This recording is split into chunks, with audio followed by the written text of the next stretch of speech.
Hello, everybody. I'm Bradley, and this is Charl, and this is our podcast, The Art of Podcast.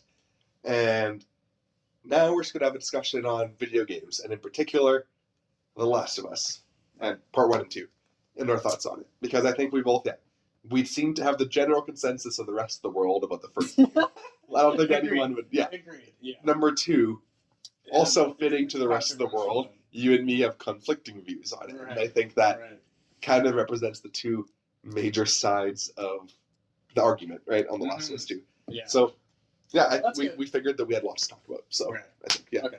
Yeah. We can start with the first one.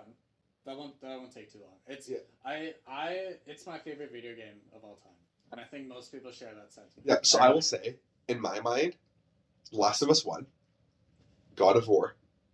Okay, we probably could have done this in the last one. What are your top 3 video games of all time? Which is still Last of Us related. Last of Us 1. Beyond that, it's tough, man, because there's so many contenders, and I don't know where to rank them. Like Horizon Zero Dawn is up there. Assassin's Creed 2 is up there. Really, Assassin's Creed 2 is Witcher are in the same threshold. Yeah, as dude, The Last Assassin's of Creed Us. 2. As The Last of Us. Well, you know, it's You're saying it's The Last of Us, below, and then it's they're below the ranking, right? But yeah. It's like, I don't know. What? You don't seem to think so? Why? No. They were so good, man. Yeah, they were good. I don't know. When I played Assassin's Creed 2, it was like, I don't know. I was just kind of getting into video games, so it was really like, it had an impact. It had an impact on me. You know what I mean? It's like a sentimental game. So you never played games growing up, or do you mean like getting into games like as a mod, like actual like independent? Well, I guess I'm way younger than you, right? So I guess you were like 4 years. So it's like when Assassin's Creed 2 came out, I was like just getting into. So you were like 10, 12, 13 or something. Yeah, exactly. You never really played games much before that? No, I think it was like a parent thing. Like my dad didn't want me to. Oh, so you played at your friend's house. So yeah, exactly. Okay. Yeah. Anyway, off topic. No, 3 games. I want you to name your top 3 games. Okay, what were yours? Last of Us for sure. Yeah. And this is not in order for me. I don't know. Last of Us, God of War, Horizon. Okay, I would go Last of Us, The Witcher Wild Hunt, and I'm gonna put Assassin's Creed ahead of Zero Dawn. It's just because it's such a sentimental game for me. It's such a sentimental game. So I would probably put Last of Us 2 right under that. Oh, really? Yeah. Oh, like spot number 4. You put Last of Us 2. I would probably put Last of Us 2 in spot number 4. Okay, well there we go. So the fists are up. Yeah. Just for some context, I think you put it 4th from the bottom. No, probably. Out of the games you played, anyway. Yeah.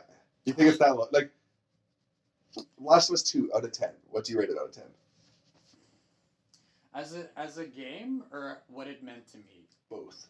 As a game, I would probably rate it 7 out of 10. 7.5 out of 10. It's like, it was a good game. The combat was good. The story was like, not like this. It was a well-written story. Yeah. So I'm not gonna deduct points for that, but it's just what it did to the Last of Us franchise for me would make it like a 1 out of 10 game. Like, I hated it that much, man. I hated it that much. I'm going to come out and just say it. Well, okay. I don't know if that's the way to word this. Okay.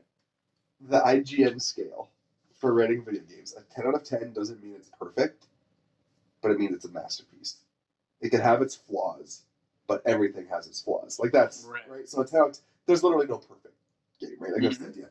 Yeah. So I would verge on giving Last of Us 2 still a 10 out of 10 for me. Ugh. Yeah. Ugh. Yeah. Opposite ends of the spectrum. Maybe, 1 out of 10, maybe like a 9.5 kind of thing. Yeah. Okay. Yeah. We'll talk about the first one first, and then we'll get into the second one. Okay. First one. You just mentioned there's probably no such thing as a perfect game. Yeah. But I honestly do think the first game to me was perfect. Like, I don't see anything wrong with it whatsoever. Here's a couple small things. Once again, nitpicky, but just explain. Okay. Yeah. Your AI is invisible. It breaks when you and Ellie are sneaking around.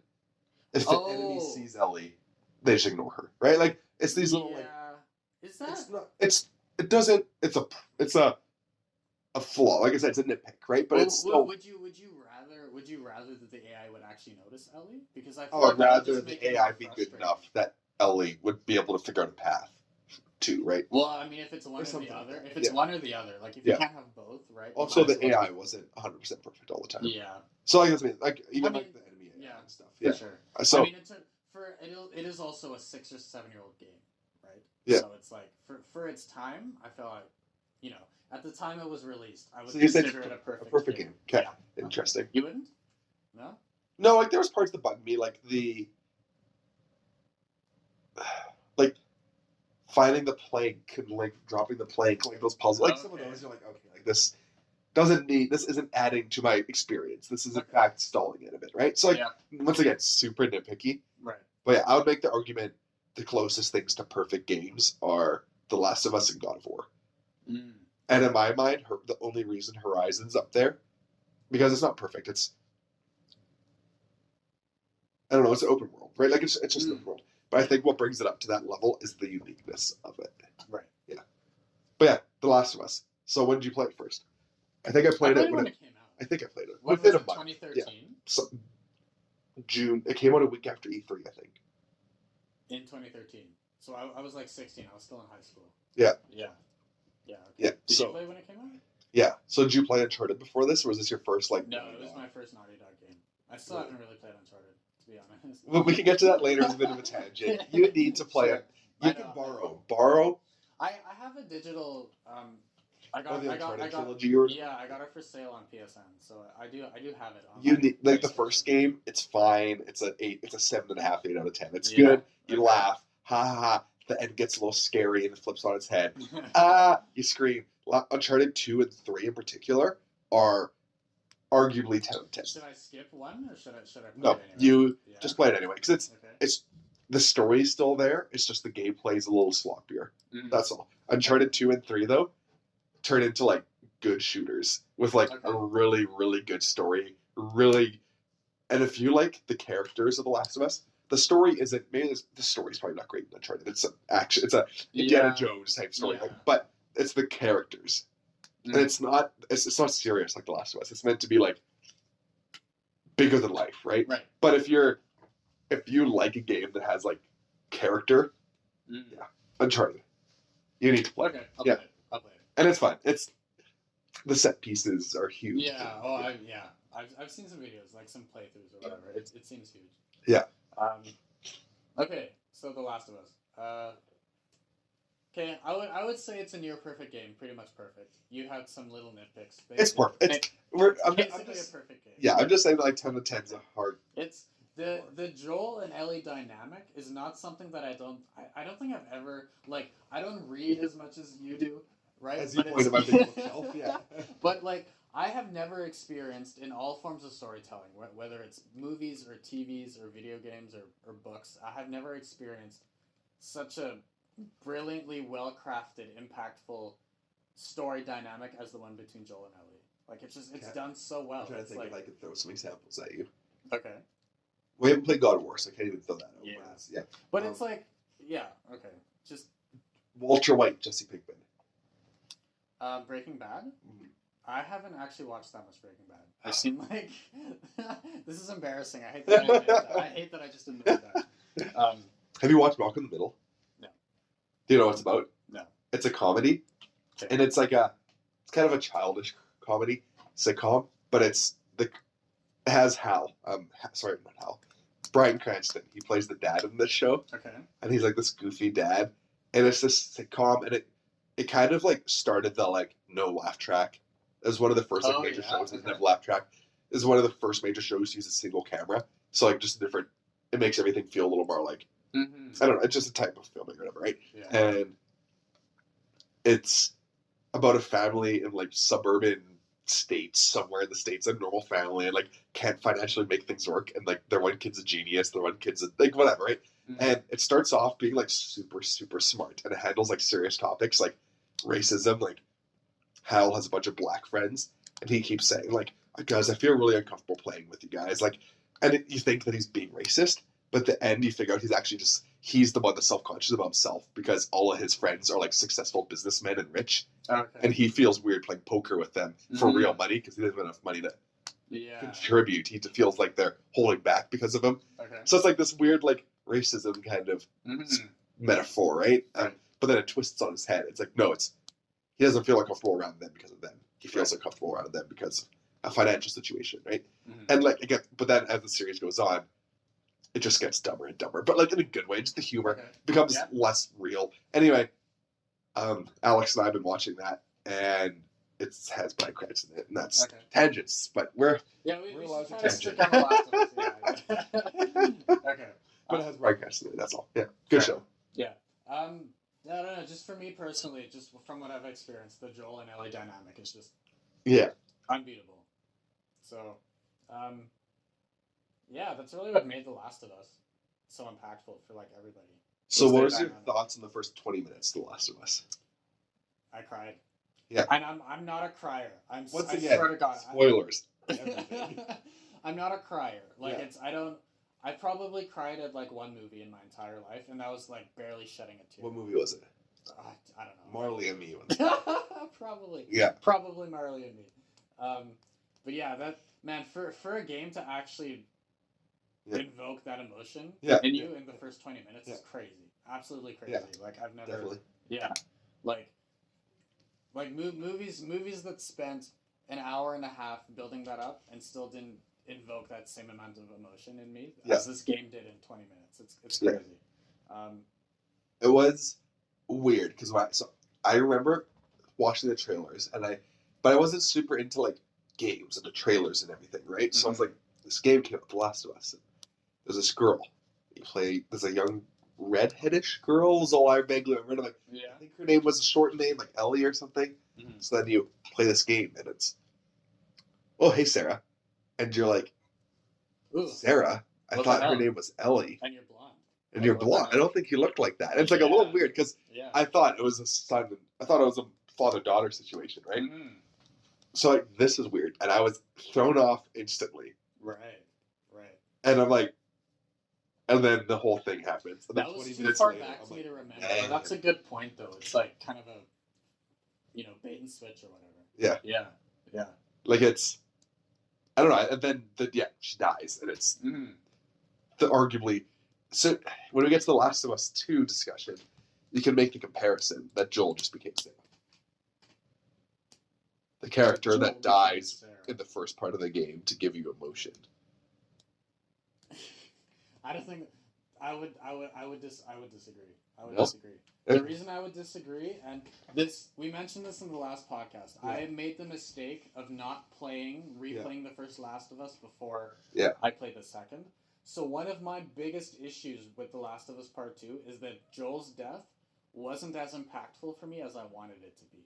Like I was fine with Joel dying. Yeah. Like people were mad that he died. I was like, no, he was probably going to die. Like before the game was released, I think you and I had both agreed Joel was probably going to die. I just didn't want it to be so soon.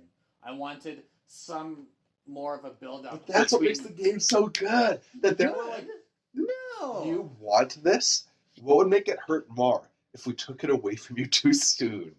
I disagree because then it's for me, if there's no build up, it's less impactful, right? Like I wanted Joel's death for me to be impactful, and it wasn't because it was too going soon. Into the release of Last of Us 2, Neil Druckmann kept saying it's part 2. It's not a sequel. It's the part 2 of the same story. So I do fundamentally believe, ideally, you play Last of Us 1 and then Last of Us 2, and you've never played Last of Us 1 beforehand. Like ideally, right? Yeah. Like in the perfect world, you played Last of Us 1 a week before Last of Us 2 came out. Right. Yeah. Agreed. But I definitely made a mistake in not replaying it. But I really didn't think Joel was going to die so soon, man. I'll be honest. I was destroyed when he died. It was really sad. Oh, but not when he died, but when I thought he was dying, and you switch to Ellie, and you hear like something, and you start running, and I'm like, you're dead. I'm like, I don't know where you guys are. I am going to murder you guys. Right. And then they murdered him. I just wasn't as impacted by it as I wanted to be. I wanted to be impacted by his death a lot, but I was like... Was it less sad than Sarah dying? That's tricky. That's a tricky one. I mean, it's like... It's different because, like, I wasn't upset that Sarah died. I was upset that Joel died. Not because he died, but because he died so soon, and there wasn't enough build-up for me. So there was that aspect of me being upset that I feel like affected it. Like, annoyed. Upset and annoyed, I would say. Okay, so go back to the first Last of Us because we got to kind get of to skipped that. over We that. gotta Yeah. get to that. Any then- moments? Any other moments? What were the? How many times did you like cry, quote unquote? Tear up. Yeah. Yeah. Like, when I say cry, I mean tear up. I wasn't. did it bawling only or happen anything. that time? Or did it happen? No, it happened twice. It happened when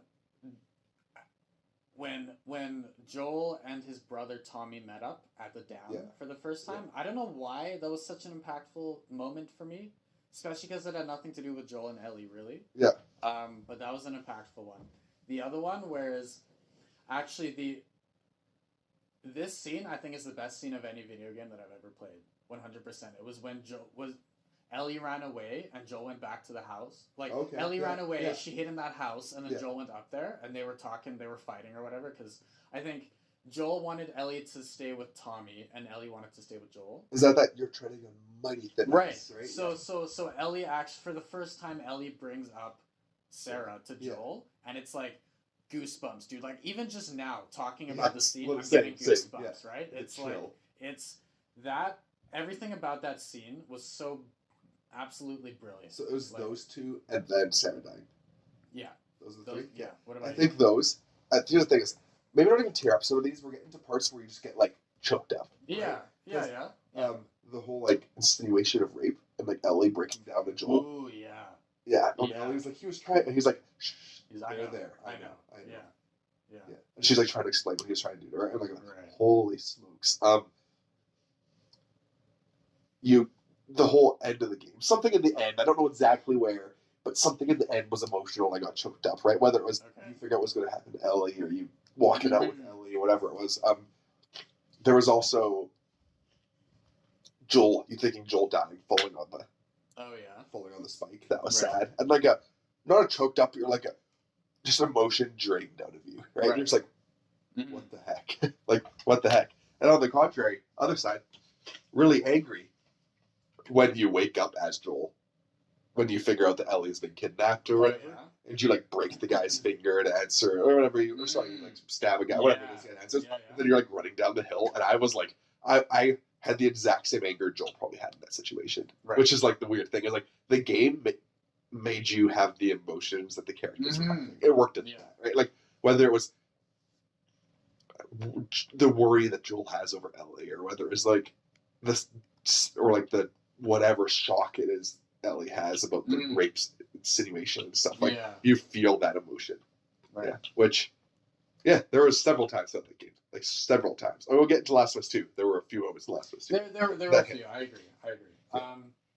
The ending in The Last of Us, man, the first game. It's like the precedent that it sets up. It's like, would you? And this will kind of lead into my biggest issue with The Last of Us Part 2, I think. If you want to transition, or do you want to talk about the first Last of Us more? Well, is there anything that stands out to you in the first Last of Us? Like, is there any other game moments or anything? That one scene like, in the what house makes it a perfect game? We have to like. It's just the dynamic between Joel and Ellie, and the fact that it progresses. Right? It's like Joel starts off pretty much not hating Ellie per se, but just wanting nothing to do with her. Yeah. Right? And then slowly, hour by hour, as you're playing this game, this relationship between them develops, and by the end, it's like they're basically father and daughter. It's like the journey, to me, is what made the game perfect. Yeah. It was done so well. Like, it was done well. It wasn't just the story itself, but how it was told. So there was even like the moment-to-moment mechanics, like push triangle and have this random conversation, right? Mm-hmm. And I actually saw this one video recently kind of making fun of Last of Us 2. It's like, oh, a self-fulfilling prophecy. Because there's one where there was like the Wolfman. It was like a Twilight knockoff or whatever. And like there was a sequel or something. And you push triangle to talk to Ellie, and she's like, "Oh, is the second one? Do you think it's any good or something?" And Joel's like, "Sequels are never as good as the first one." Or so, like I'm paraphrasing, like or something like that. And so, I thought you would enjoy that. Yeah, there we go. I will. What about the side characters? I wasn't that attached to Tess. Like her. No, actually, she frustrated me. I thought she was too like. This sounds bad, but like wearing the pants in their relationship, right? Like she was. I don't know. It seemed like. No, it's not bad. I agree. It seemed like she was just very presumptuous. I mean, she like her and Joel had a good sort of. You could definitely tell they balanced each other out, and it's like you could definitely tell that the two of them would be good spending the last 20 years. Yeah. working together, right? Yeah. But I don't know. Her as a character just wasn't that interesting to me. I really liked Bill. Actually, I really liked um, the way they handled Bill was really, really good with him being gay. Yeah, I mean, like, Right. obviously, it was a gamey moment in how the story was given to you in drips and drabs, but I really enjoyed how they did it. What? Like, it with wasn't Bill like or with The Last of Us generally? with Bill. With Bill. It was the one I can think of where it's like, I mean, like, that was all in the story you found. And same as when you went into the sewer and there's a story of, there was all the intel that you could find, or all the notes you could find from, like, that guy. Yeah, And, like, it is gamey, but you suspend that, right? And that's the thing. Yeah, no, You suspend it. Like, it doesn't, it doesn't feel like it's gamey in the moment. Right? When you look at it, it's like, okay, like, you just so happen to find a bunch of notes in the perfect order that told the story. Or Bill, you just so happen to get the pieces that lead up to this guy being right. They find but you don't think about it being gamey when you're playing it. No, that's what I mean. It doesn't affect me at all. No, I meant that's a compliment. Like, when you look at it, it is gamey, but when you're experiencing it, it's very natural. Yeah. So yeah, I like Bill. Who are other side characters? The two I like Tommy. The two black brothers were Henry and Sam. They were interesting. I thought them and Tommy in particular. Bill was good. I thought Bill was just a weird character. He seemed like a bit of a caricature. Yeah, but maybe. I did enjoy, especially compared to Last of Us 2, how they actually handled it subtly. It was very subtle. And also, too, I think it was optional. Like, I think you only found out that Bill was gay if you found a note somewhere in the house, and then you confronted him about it, right? No, it's not like the game. You end up finding a note. There was a few things, I think, throughout, but the only thing that made it, like, there's a few comments he made. He's like, my partner or something like that. Well, really but it wasn't anything direct. You know there was enough hints, but then he found his partner hung in a room, whatever, the note saying "screw you, Bill" or whatever, and something like that. But I never inferred Bill being gay from anything up until the point where I read the note. Like, maybe I was just kind of oblivious about it, and I missed some of the hints. Yeah. But it never occurred to me that he was gay up until I read the note. Yeah, and then in the car, Ellie makes the joke about why are all these pages sticky? Like, yeah. Because they're pictures of dudes, right? Like exactly. Yeah, so I guess you figure out in the car at the very least, because there are porn magazines of guys. Not necessarily, because I know you're not too big. Sure. Porn, Okay. Sure. But it's like sure. not even regular. Sure. Straight porn has plenty. Okay. Yeah. Anyway. Ding dogs. Yeah. Yeah. Who else? When the part where is it Henry or Sam who kills himself? Okay. Henry's the kid? Henry's the kid. So Sam is the one who... Yeah. You sure? Anyway, gets bit. The little brother gets bit. Mm-hmm. When the older brother killed himself, the reaction on the face of Joel and Ellie at that moment was really, really well. That was probably the first biggest goosebump moment after Sarah dying for me. Was that. That was done really, really well. Who were some other side characters? I kind of forget. Was there other ones of major note? I don't think there. Oh, there was the Firefly chick, Marlene. Yeah. Mm-hmm. Well, she didn't play that much of a role in the first. I think that was kind of it then. Yeah, for sure. And then Ellie being lesbian, you don't figure out until Left Behind. Right. What did you think of Left Behind? I thought it was good. I thought it was really good. I wish there was less combat, which is a weird thing. Really? That was I love. You could have got rid of the present day with Joel and Ellie. That would have been great. Just experiencing Riley and Ellie's story. That would have been perfect. Do you think it would tie well to the story though, if they just kind of? It didn't need. I didn't need it to. I just thought it was good. Being in the Halloween store with them and I don't know. I thought all that was just. It was done really well. Yeah, it was done really well. Going from even the point in the game, in the first Last of Us where you switch from Joel to Ellie. Yeah. Because Joel is this sort of big tank, and it's with all these meaty punches, and you can get into melee and not have to worry about anything really. But with Ellie, now all of a sudden it's you kind of have to change the way you play. You have to play more subtly, more stealthily. Oh, when you stealth attack, you jump on their back and just shake them in the back. Yeah. I thought that was a really, really cool sort of change up there. So the ending of The Last of Us. Okay. I thought it was brilliant. The Last of Us, when the credits rolled after the first time I played it, I sat there, I remember this. I sat there in front of my TV, and I just thought about the ending for probably 20 minutes. I just sat there, thinking about it. Yeah. And the precedent that it sets up. It's like, one, would you doom humanity to save the one person left that you love, and then two, would you lie to them about it afterward? Right? Like, it's such a thought provoking idea, and it set up it was a cliffhanger that set up the second game so well. And my biggest issue with The Last of Us Part 2 is I don't think it capitalized on the potential of that lie that Joel told to Ellie at the ending of the first one.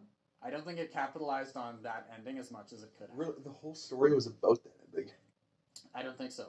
No, I disagree. I think half of the story was about Abby and had essentially nothing to do with that, and that's the part of the game. Well, I mean, that whole story is based on what he did before that lie.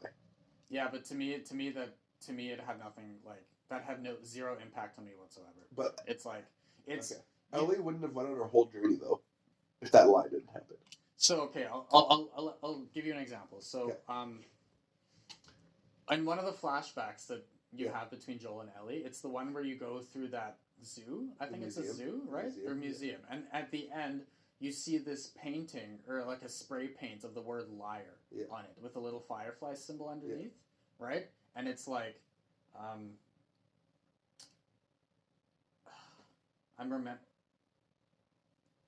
do you know the scene that I'm talking about? Yeah, and then it's like, so Joel and Ellie both see this like liar painted on the wall, and it's like, knowing what happens, like, you know that Joel was the one who lied, and you can tell that he's thinking about that, and he wants to just kind of get out of there, and Ellie's like, oh, she wants to stay and figure out what this was or whatever. I don't know, I don't remember it exactly, but it had this atmosphere between the two of them of like, the atmosphere of the lie was just in the atmosphere of the scene. Or I don't know. I'm doing a really bad job explaining this, but I think The Last of Us Part 2 should have been filled with more moments like that, of like tension between Joel and Ellie, having to do with that lie. And I think the game Part 2, for like the sake of closure, kind of sprinkled in these little flashbacks here and there, just to resolve that. Okay. I don't think the game was necessarily about it. I don't think Ellie would have won her whole journey though if that lie didn't happen. Well, she went on her journey because Joel died. It's like, it doesn't matter. The only reason she was, I think what made her that more upset though, was that she regretted that, because remember the night before they talked about fixing it. Yeah. And trying to fix it. It was like, but my point is that I don't think the game was about that. I think they sprinkled it in for the sake of closure. I think the only reason I don't think she would have done that if that lie didn't happen. But Joel died. She would have done it anyway if Joel died. I don't think she was naturally going to be angry enough to go on that. It's that she was also angry at herself, and you kind of figure that out throughout the game when she comes to terms with the fact that she sees Abby at the end, and they're fighting. They get in that fight at the end, right? And that's like, she lets her go and stuff. It's like, it's an inference. You're inferring one from the other, right? It's like what I wanted as part of what I wanted Part 2 to be was a journey with Joel and Ellie, with that lie kind of hanging in the background the entire time. The tension of that lie hanging in the background. And that wasn't what Part 2 was, which is what made me salty. But I sort of like that you can infer it how you want. Like, you can read into it in different ways. I like that every person gets a different thing out of it.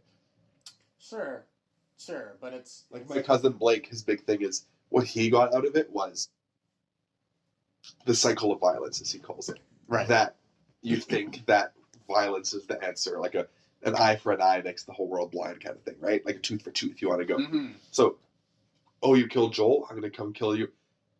But before that, what she doesn't realize is Abby's thought is, you killed my dad, I'm going to come kill you. Right. And then Ellie thinks the same. And then at the end of the game, Ellie realizes this is going to go on forever and ever, and this isn't going to help. It's an interesting precedent, like the whole matter of perspective. Like, the game makes you think about that. But I do enjoy that. It seems like I get a good thing out of it, but everyone seems to interpret the story of it differently, which is kind of neat. Yeah. I guess Naughty Dog did say before the game came out that people weren't going to like it. Yeah. Right, and I guess when they said it, no one really thought anything of it. It's like, oh, it's going to be The Last of Us. Why would I not like it? And then the game happened. So. Yeah, I do wonder if how much changed from, because I wonder how much changed from their original concept of it, and I wonder if that was the idea, was to have Joel get off to then you play as another character. like the roadmap of even going into the even just the broad development of the strokes. game? Even Yeah. just the broad strokes. I wonder if Yeah. Joel was meant to die right away. Ellie goes and hunts down the killer. I mean, maybe it's just not what people. I don't know. It's just not what I wanted out of the game. Like I'm not mad at the developers. I'm not mad at Naughty Dog. Like people were mad at Naughty Dog. There are endless amounts of videos on YouTube of people saying, "Oh, Naughty Dog's a shit developer. Oh, they lost their touch." Blah. No, I don't. Like, let's still be real. They're probably the best developer. Oh, for sure. Yeah. Like it was a good story. It just wasn't the story that I wanted, and it made me disappointed. That would be the gist. And it was also.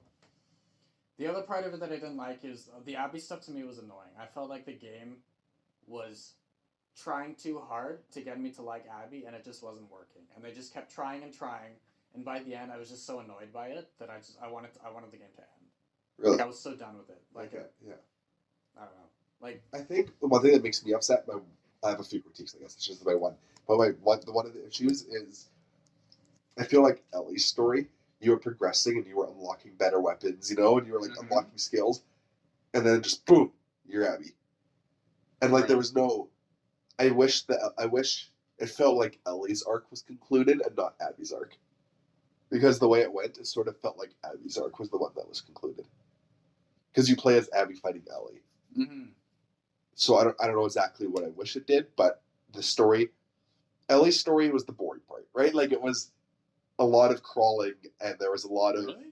To me it was the opposite. No, I mean, no, sorry, maybe not like how you actually enjoy it, but like Abby fought the Rat King.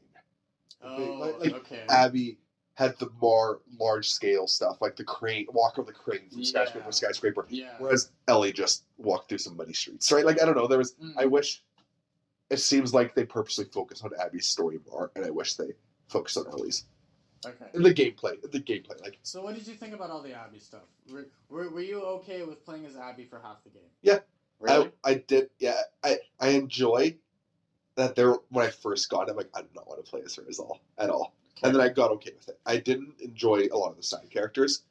Okay. That's the big thing, right? So I will say Dina, I loved. Mm-hmm. I liked her I liked Ellie and Dina's element, right? Like that I thought worked well.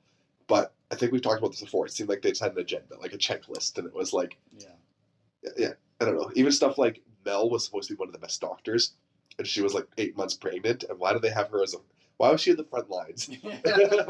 Yeah. Right. So, but no, you had to have the pregnant lady to get represented there, and you had to have the bro dude. You had to have the Latino guy. You had to have the tranny kid, Lev. Yeah, you had to have the transgender. You had to have the. I don't know, like it, right? Like and like I don't mean but like it was just like even like you had to have one white male, one white female. You had to have the Asian character, the Latino character. Very box ticky, very boxed. I mean, it's like if it works with the story, then fine. I think most of it generally worked pretty well, except for the Lev stuff. And it was just that made you realize the other things. I think. I think if the Lev stuff wasn't there, you wouldn't have realized the box tickiness. Otherwise, I think it was. If the Lev stuff was done better. So this ties back to the first game with Bill. What they did with Bill in the first game, I think, was really, really good because it was subtle. Yeah. Right? Like, you were getting these hints throughout your time with him. These very subtle hints that maybe this partner was something more than just a friend. And it didn't grind the story to a halt to progress the side narrative. Exactly. You explored this character optionally and passively. Right. Whereas the Lev character, you're experiencing Abby and Ellie's story. Why is Lev's story being forced in to an already 20-hour game? Exactly. It's a box tick. Yeah. Right? And it's the reveals too really contrast the difference for me. The reveal with Bill was good because it's like you walk into the house, right? You see that Bill's partner is like has hung himself on the ceiling or whatever, and then it's I think I remember Bill just kind of like being kind of indifferent about it, being like, oh, that sucks, and then he kind of walks away. And then you find that note, and it's like, it was just revealed to you in such a subtle way. Whereas in The Last of Us Part 2, the reveal is basically just a conversation between Abby and Yara. It's like, you went from in the first game having your LGBTQ reveal being like a really well-crafted, subtle story element to in the second game essentially just being a conversation between two characters. And even Ellie, it was in your face in the DLC, but it was like, this is Ellie's character, and you're like, and like it Yeah, fit into it was the DLC. The DLC was was about her relation, and the relation just happened to be that she had feelings for her. Right. Whereas Last of Us, like I said, it just forcing into another story, which felt like unnecessary. It's like it's like we have so many minorities in here already. Like, do we really need another one? Yeah. Right. I don't know. Like, Dina isn't lesbian. She's bisexual, but she's also Jewish. There we go. Like, I don't know. I agree. Very box sticky. And they had to smoke the marijuana. I should clarify. I was fine with Lev being trans. I just wasn't okay with how heavy-handed it was. Yeah. Like with Bill in the first game, it was subtle. It was so subtle to the point where you might not have even figured out that Bill was gay. Like, it wasn't like the game wanted you to know desperately that Bill was gay. Yeah. Last of Us Part 2 wanted you to know that Lev was trans. It was like a heavy-handed, unsubtle aspect of the story that was just annoying. And, like, it was the reason that you had to go to the island. Like, you know what I mean? Like, it was literally, they made that a focal point of the story that was necessary. Which it shouldn't have been. My argument is that it should have been the entire game, the entire second game should just have been about Joel and Ellie, with maybe Abby a little bit sprinkled in there. If the Lev situation was more like a Mulan situation, where it was a girl just pretending to be a guy to join the military because she wanted to fight or something. That's essentially what it was, wasn't it? It basically was a Mulan story. Wasn't it that she actually identified as a... Wasn't it more like Mulan? Oh, I see what you're saying. Yeah. I see what you're saying. That's what that's what I thought it was at first. It's the same. It doesn't change much, I guess. If you want to be inclusive if you want to be inclusive in your video game, right? You want trans people to feel more included when they're playing, right? Then you would have to have it go the way of Lev, right? Which is fine. There's nothing wrong with that. Yeah. My only issue is with how heavy-handed it was on the social issues. Yeah. It's like, see, I actually thought it was less bad because I thought it was more subtle. Because at first, all I thought it was them calling her Lev. Or no, I misheard. What was it? They were... Oh, you mean the bandits that called her by another name, and you're like, what the hell is that? What did they just call you? Yeah, I thought it was like that or something. But I thought it was they were calling them a name because they were like outcasts. Like it was a name for like outcasts or something. Okay. Yeah. And then and then something else. They said like, oh, she, or something like a she slipped or something like that, or whatever. Something. And I'm like, oh, is she, he, right? Like, right? Like, or are they transgender? And like, I'm like, oh, that was kind of subtle. And then the Yara conversation, and then like, I think Blake mentioned to me or something, and he's like, it was like super ham-fisted, and I'm like, I don't think so. No, and then like, no. But then the very next day, I go to play further, and I'm like, oh, like because I had hunches, like something weird was happening in the beginning, like them yelling the name, and I said, part of it was just me mishearing what they were saying. Mm-hmm. I thought they meant that whatever they were saying was right. So the subtlety was there. Like, the subtlety was there, and they could have capitalized on it, but instead, they just had to make it so completely obvious. They just had to make sure every single person playing the game knew that Lev was a transgender. Like, it was annoying. It was so, like you said, ham-fisted. Yeah. It was annoying how, like, heavy-handed it was. Yeah. It's like, just, like, make Lev trans, that's fine, but have the story element be subtle. Because otherwise, it's like, we're not playing a video game to get a lecture about, like, social progressive rights. It's like, we're playing to have fun. Yeah. Right? Yeah. Yeah. So, what are your thoughts on how they advertised the game and they put Joel into scenes that he wasn't in and stuff like that? Yeah, people were really upset about it. That's what you do it. You have to. Yeah, no, I don't think, like, people were saying it was like false advertising and it was somehow like illegal that they did that. I don't think it was. Like, it's no, because you're trying to prevent spoilers, and like that was a spoiler heavy game. Anything you showed would have gave you the hint. Oh, Joel's dead because he's on any of these trailers. Exactly. Yeah. It's no, I wasn't mad about that. I was just mad about the fact that I just wish they had built up the Joel and Ellie thing a little bit more before he died. Yeah. And then I really hated playing half the game as Abby. Yeah. Okay, so what you said you didn't want to play as Abby. You didn't want to play as Abby at first, and then the game made you like Abby. For me, it was the complete opposite. I was open to playing as Abby, right? Like, there were people who just turned the game off right then and there. The moment it switches to Abby and never played it, I was like, this is interesting. Let's see where it goes. I'm open to playing as Abby. And by the end of this section, I hated her. Really? Okay. Not only did I hate her, but I hated the game for making me play as her for 20 hours and being so ham-fisted about trying to get me to like her. So would you play Last of Us 3 if it came out? I Yeah. I would for the sake of playing it. I would. Look, The Last of Us Part 2 had lots of... I was thinking about it after the credits rolled. Yeah. I was like... Because I was really salty. I was like, the game isn't what I wanted, right? But there were still parts about it that I liked. And then after some thinking, I had realized there were plenty of, like, nail-biting, bone-chilling goosebumps in part 2. But every single one of them had to do between Joel and Ellie, right? The entire Abby section was completely void of all of those nail-biting goosebumps. I would say the only part was when you're in the basement of the hospital with the Rat King. A different type of goosebump. But different type of goosebump. Not but that what was, I'm referring but to. I wish there was more of like... and then Ellie with like the stalkers or whatever in the... in the office, creepy. right? The office, there was two... Like those were two horror moments that I really enjoyed. But a different type of goosebump. That's like a chill, like... What's going on here? Right, right. So, okay, so Joel and Ellie moments. So, what did you think of the end of the game? I liked it. I liked it. I liked the last flashback was really nice when Joel said that if he had a chance to do it over again, he would do exactly what he did. Yeah. Right? That was chilling. It was. I'll say this. I enjoyed the ending of The Last of Us 2 more than the ending of The Last of Us 1.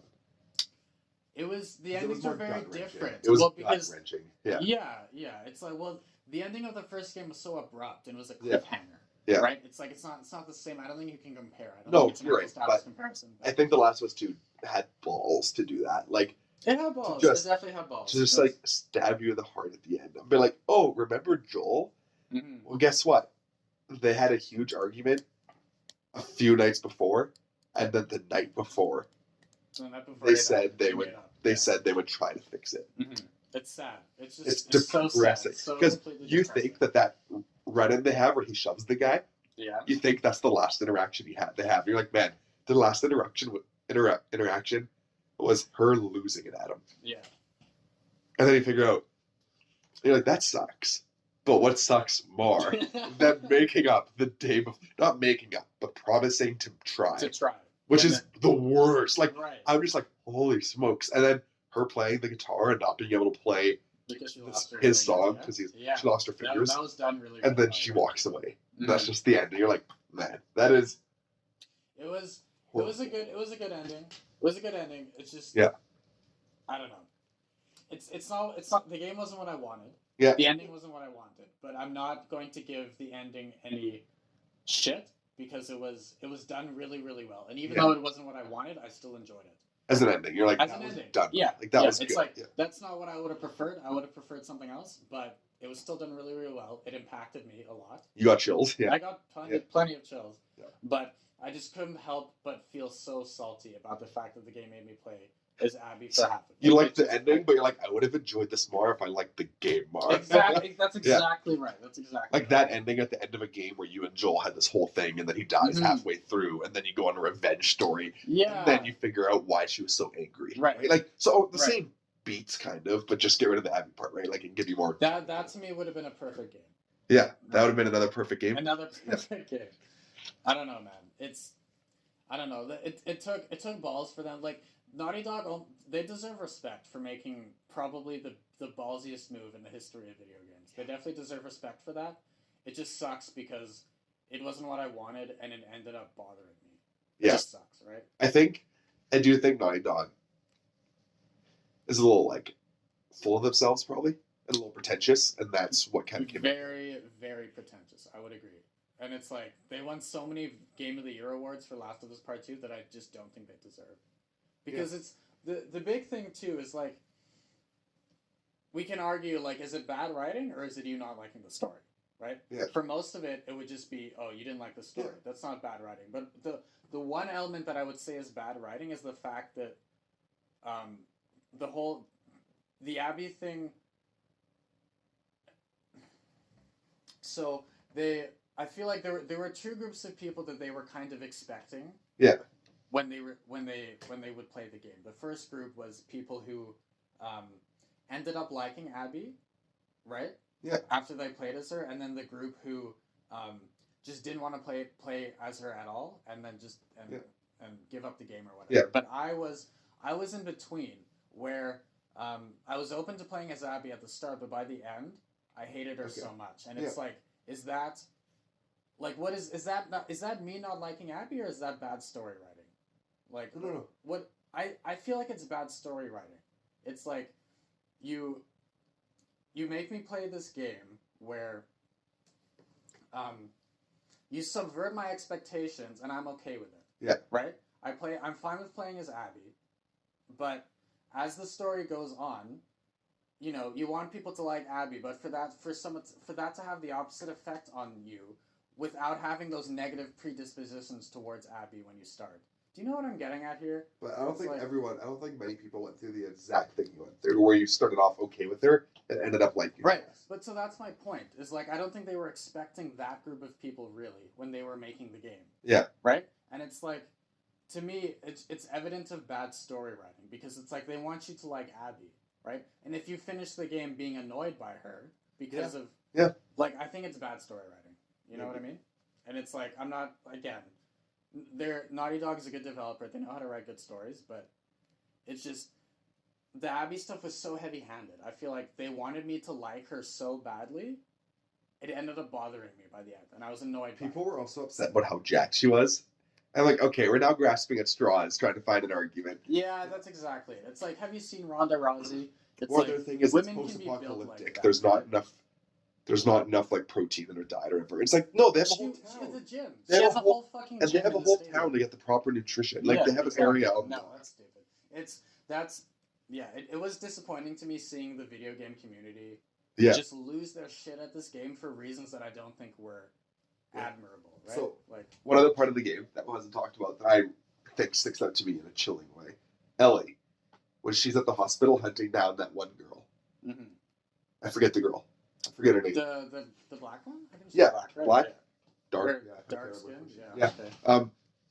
In the hospital, and you chase her, and I keep putting myself in her shoes. She's just working, thinking, I'm across the country from the thing that happened. I'm fine. Mm. And then one day, who's in front of her? Yeah. The daughter, quote unquote, of Joel, right? Mm. What the heck, right? And then she starts running away, and she's getting chased, and then you tackle her, and you both fall through the floor into the clicker. What do they call it? The spores, into the spores. Yeah. And she starts coughing and choking, and Ellie just gets up. And just the horror of that, of like, there's clickers everywhere. She's choking on spores, and she looks at Ellie as Ellie just stands up and walks towards her. It's like immune, right? Like it's just the horror of like, what do you do? Like it's almost an unstoppable force at that point. It feels like, and like you're dead. Like you're dead now. You're breathing in spores, and this person's coming towards you that's immune to this, and you can't breathe. You're suffocating essentially. You're barely able to run properly, and this person, like the inevitableness of it, and it's kind of chilling. And the red lights are flashing, and then at the end you grab like the crowbar or whatever, and you have to like and you're like, that's horrifying. And like multiple ways that Ellie did that, and also what's going through that girl's head. Yeah. About like this thing, like for lack of a better word, just coming towards her. Yeah. Yeah. Chilly. Super chilly. Yeah. Yeah. The game had plenty of moments like that. Yeah. It's just none of them were in the Abby section, and that was half the game, and it just pissed me off. Yeah. That's my big critique. I don't know, man. You liked it. You liked it way more than I did. What did you think of the Abby section? I thought it was fine. I think there were some missed opportunities. Like when you're playing as Ellie, you get shot with an arrow, and you have this mechanic to learn how to pull out the arrow, and you literally never have that again. Yeah. Which is weird. That's what I made it feel like the game was supposed to be longer. But I think like budget reasons or something. I think it was already a bit too long. Maybe that's why. Maybe I don't know. I feel like there was more on the cutting room floor that got cut.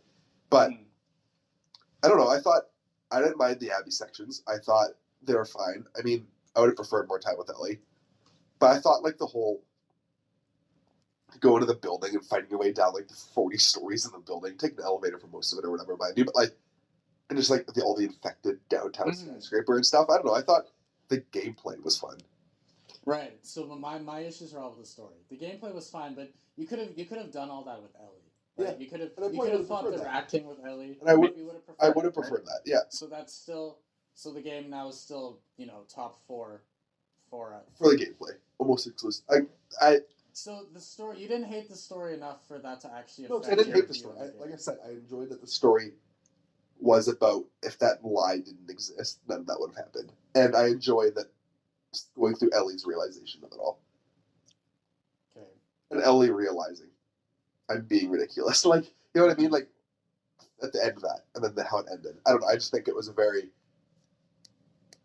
dark story. A very, like, dark story of Ellie. Yeah. Of the darkest time of her life. And, like, the darkest time in anyone's life I've ever... Like, it's just this ridiculous time, right? Watching your father figure get murdered. Mm-hmm.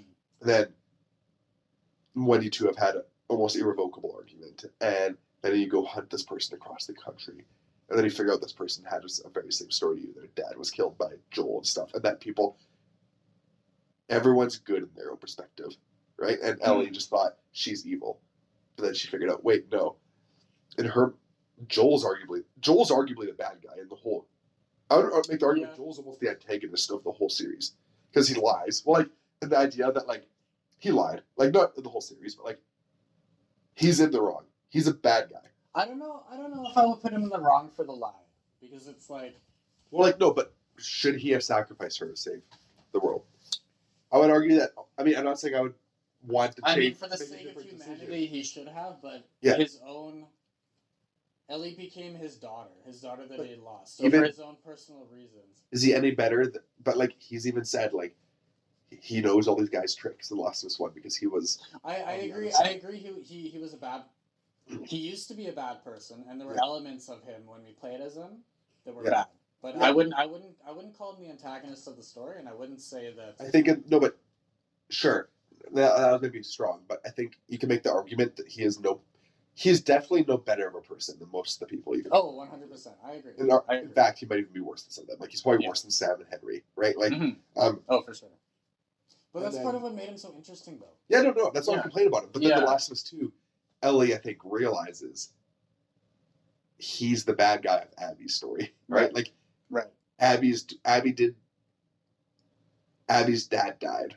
It was an interesting perspective. What they did in the game was interesting. Yeah. Right? It's like... So I think we're both defining story differently, right? So when I say I like the story, I like the theme, right? Okay. And I like the general strokes of it. Right. Sure, maybe how you get from A to B, I didn't...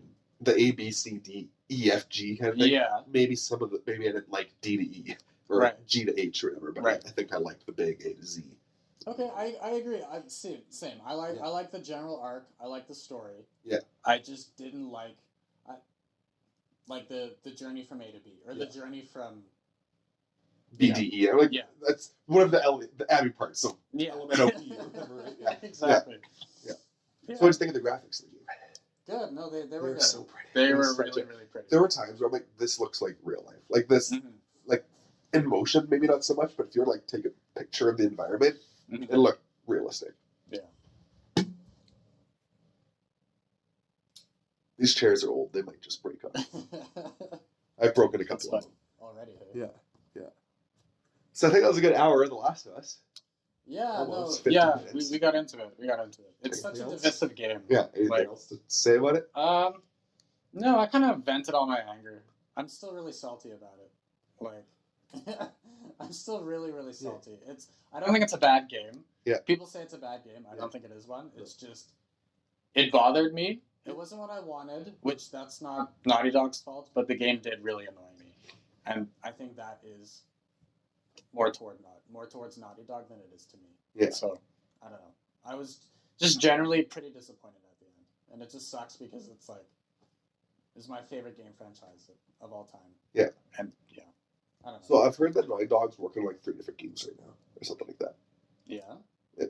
I've heard they have a roadmap for Last of Us Part 3. Yeah. Neil Druckmann has said that. They have like a sort of general idea. Whether or not they actually do anything with it, time will tell. I wonder if that story had more to do with Abby. And now they're looking back and be like, hey, who should What I would like, if The Last of Us Part 2 was The Last of Us Part 3, and then Part 2 like I said, expanded on that Joel Ellie lie tension Okay. in the way that I had wanted it to, I think that would have been. So fun. what if 3 went back and did that? If it did that, I would enjoy it. I would enjoy it a lot. Yeah. And I feel like, I don't know. I also wouldn't mind a prequel game at some point to the first year of the outbreak. And just like, I don't know, like, I just want to know what happened. Yeah. I don't know. I just think The Last of Us is about Joel and Ellie, so I don't feel like because Ellie wasn't alive. She wasn't even alive back then, right? So there's also the factions multiplayer, and that's supposed to come out a whole multiplayer game. Yeah. Yeah. Not that I'm much of a multiplayer person, but me neither. Yeah. So that's Naughty Dog. Last of Us in particular. There we go. Yeah. Yeah. That was good. Yeah, we had some opposing opinions there, but it was. Yeah. We ended up agreeing more than I thought we would, because it didn't seem like you were super into the journey from A to B.